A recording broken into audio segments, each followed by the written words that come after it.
Вот сегодня почистил такую интересную печку.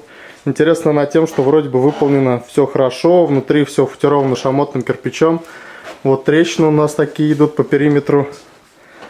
Неплохие. Сзади вот печник предусмотрел прочные лючки. И не только прочные лючки, но еще и выбивные кирпичи, вот, через которые можно прочистить все каналы.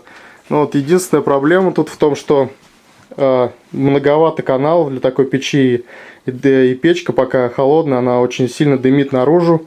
Но для этого мы вот в этом месте, вот заказчик мне очень помог. Вместе пробили с ним так называемый прогар в соседний канал. Небольшую дырку, то есть через которую весь дым не уйдет, уйдет какая-то небольшая часть. Но и этого хватит, чтобы прогреть трубу, и печь меньше дымила. Вот. Все, в общем, сделали. Молодец, Максим. Да, Максим молодец, печь не дымит. Все, всего доброго.